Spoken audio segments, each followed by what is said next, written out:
Bonjour, je m'appelle Javier Reyes et je vais vous présenter la correction de l'examen du brevet fédéral de spécialiste en finance et comptabilité 2021.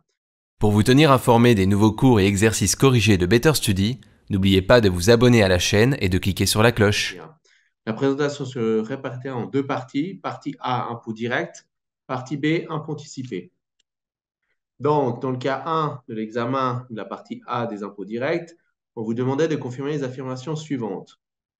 Lorsque les obligations de la procédure ont été violées ou qu'une soustraction ou une tentative de soustraction d'impôt a été commise au profit d'une personne, celle-ci est punie d'une amende. Réponse, oui, c'est exact. La poursuite pénale des délits fiscaux se prescrit par 10 ans à compter du jour où l'auteur a commis sa dernière infraction. Affirmation fausse.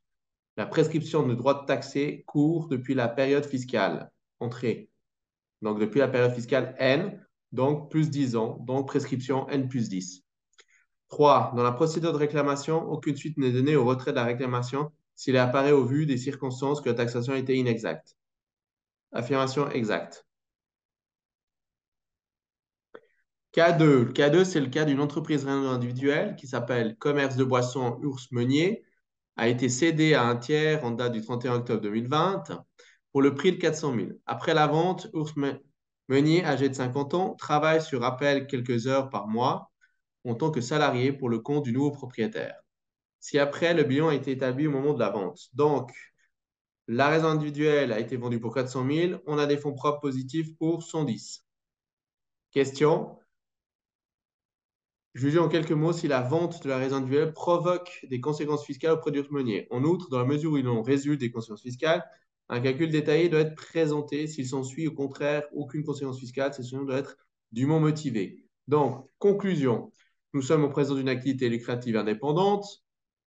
Monsieur Meunier vend son activité, donc un asset deal, et par conséquent, l'article 18 alinéa 2 s'applique. Donc, le bénéfice en capital résultant de la vente de son activité indépendante est imposable.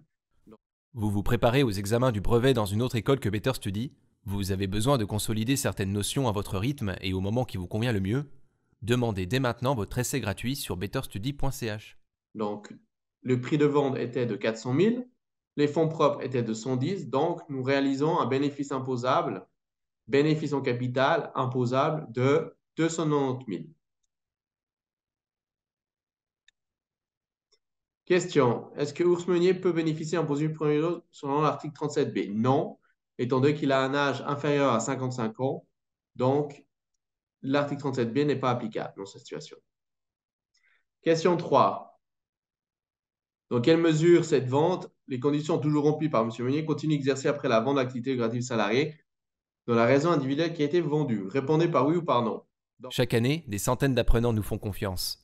Vous aussi réussissez vos projets avec les cours en ligne de Better Study. Contactez notre institut pour votre essai gratuit sur betterstudy.ch. Donc, est-ce que si les conditions étaient réalisées pour bénéficier de l'article 37b de l'IFD et qui s'y continuerait une activité par la suite, est-ce que cela empêcherait d'être au bénéfice de cet article? Non.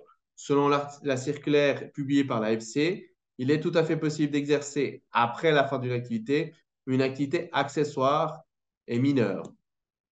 Voici la réponse qui ressort de la circulaire. Cas 2, question 4. À partir du 1er novembre 2020, Urs Meier n'exerce plus d'activité lucrative indépendante. Il occupe encore un emploi à raison de quelques heures à titre salarié. Examiner si cet état de fait provoque un assujettissement inférieur à l'année pour la période fiscale 2020. Réponse, non, pas d'incidence. Question 5. Expliquez brièvement la notion de rachat fictif contenue dans les articles 5 et suivants de l'ordonnance sur l'imposition des bénéfices de liquidation. Donc, comme vous le savez, pour un indépendant, son activité indépendante, c'est son capital prévoyance. Donc, le rachat fictif va en finalité permettre de calculer sa lacune de prévoyance. Et une fois qu'on aura déterminé cette lacune de prévoyance, on va le considérer comme une prestation de capital. Donc, cette lacune de prévoyance, on va le diminuer de son bénéfice en capital. Et cette lacune de prévoyance, donc rachat fictif, va être soumise à une imposition distincte et de manière directe, selon l'article 22, 38 et IFD. Par conséquent, il fera l'objet d'une imposition privilégiée qui lui permettra d'avoir une charge fiscale allégée, à la différence que s'il aurait été taxé en plein sur l'impôt sur le revenu.